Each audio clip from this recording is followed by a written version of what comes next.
Today you are going to learn the Phantom card trick, a really powerful mentalism trick that hits really hard. I've been doing magic for 15 years plus. I stand by this mentalism card trick. I teach mentalism and psychological card magic for close-up and street performances, focusing on timing, control, and spectator perception. A brief story. I was performing the ambitious card routine, the part where you put their card in your mouth. I accidentally buckled 2 cards down instead of just 1, and so their card was still on top of the deck.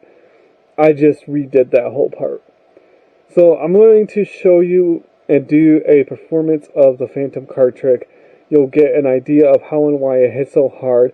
I'm going to do the performance that I see most often when it comes to this trick, and then we'll break it down and go even deeper into the whole mentalism aspect of this trick. So it starts out with somebody is going to pick a card. Let's say it's the Ace of Diamonds. So now they're going to put it back into the deck, and we are going to give it a few cuts and whatnot, and that was strange. So now what you're going to do is you're going to show that all the cards are all facing the same direction. So now you ask the spectator if they have a good imagination. They say yes. You have them pull out the card invisibly, look at it, turn it over, put it back at about middle maybe, and they have to believe for it to work. Snap the fingers, spread through. If it worked, you'll see that one card is now the opposite direction. And wouldn't it be crazy if it was your Ace of Diamonds? Let's learn how to do that there. So I'm going to show you how it's done, how to perform it, and present it as a mentalism trick, like even more so you always get the biggest reactions and leave that lasting impact. So all you need for this trick is a double backer, and you can get these off of Amazon. You get a huge pack for like $13, $14. It's basically an entire 52 card set of just double backers. I still have mine, and it's been years since I've brought it, and it's really cool because people are familiar with the bicycle brand, but that's all you need is a double backer. So the way that I performed it and everything is, it's mentalism, but it's kind of on the weak side, where you've pulled it out of the deck after having them believe it, and then you snap the fingers, you turn it over, and immediately pull it off. I never liked the whole immediately pull it off. I also just never liked the whole reach in and stuff like that. So let's talk about how we can get into more on the mentalism side of things. So the main way that I've figured out, or kind of thought of rather, with using the double backer in this way is you want to kind of present it as more yes, they pick a card first, but you also want to think about it as the card is in their brain and they're thinking about it. They don't just boom, So let's say they pick this card right here, the 10 of spades. You are going to control it to the top. As of right now, I only have 3 videos on card controls. I ended up unlisting a few of my other videos. There's reasons, and we will somewhere down the line probably get back into those with fresh new eyes. But for now, I'll leave all 3 of those linked in the description below.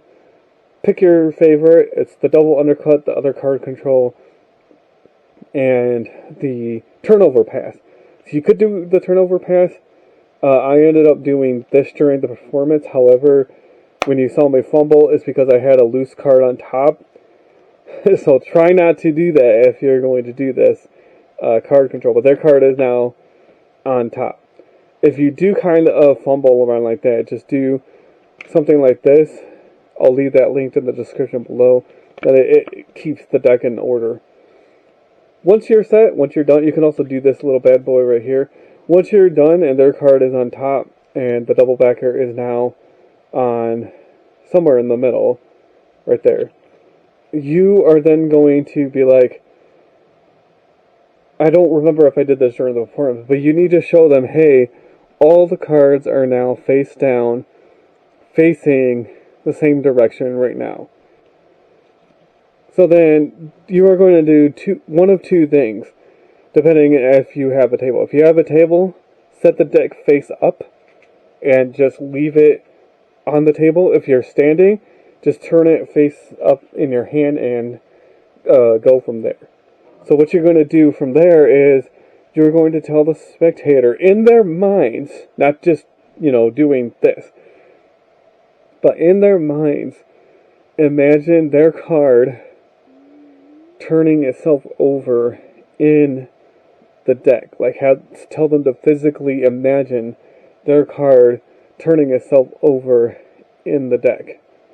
Once they've done that, you ask them, have you done that? They say yes. You say, okay, you have to really, truly believe for this to work. Otherwise, it will not work. And you snap the fingers and you say, look, if you are believing, you'll see that one card is now the opposite direction. And you don't want to spread all the way because their card is on the top there. So you just spread a little bit and you say one card is now the opposite direction. Do not immediately go for putting it on the top. Either drop it on the table and I'll show you what to do if you're standing. But if you have a table, put it down on the table and you say, okay, now I need you to once again imagine in your head that this is your card. I need you to actually believe it. Do you believe it? They say yes. You square it up with this card that you get a break under, and just let them drop as one. Do not immediately pick it up. I never liked that from the different performances that I saw. You just let them drop and keep it on top. Let it hit them. Okay, they'll probably immediately react, but just leave it here so that you're clean. And then if they want to examine it, just pick it up and hand it over to them. Okay, I do not like the whole turn over immediately pick up. It just has never vibed with me. Excuse me. And yeah, so just present it in that way. We can do the double undercut. Their card is now on top. Drop the deck or just have it face up in your hand. Have them imagine it turning over in their head. Tell them they have to believe for one card to turn over. Spread through, and you say, look, one card has now turned facing the opposite direction, but I still need your help because we don't know if this is actually. Don't try not to do that. You say we don't know if this is actually going to be your card, so we need you to believe. Believe. Snap the fingers. Just let them drop, and do not immediately push off. Let them react, and then hand it out. You're here, and their card is on top, and you're standing, just have them hold on to it, be like, do not turn it over. Have them put their hand over and tell them their other hand over it and tell them they have to believe for it to work. Get your break under their card. Take it from them and be like, drop it on the top, and they'll be like, do you actually believe? They say yes. Snap your fingers, look. And do not pick it up right away. For tips and tricks, excuse me, the only thing I can say is this. just perform it exactly the way that I taught it. As with the last trick, don't mention that the deck has been shuffled, because the spectator again might want to shuffle, and if they do, they will shuffle the double backer in the middle, and you can't have that. Just go up to someone, ask if you could show them something, and it'll hit really hard. If you liked this video, make sure to check out this video next in order to learn another amazing card trick.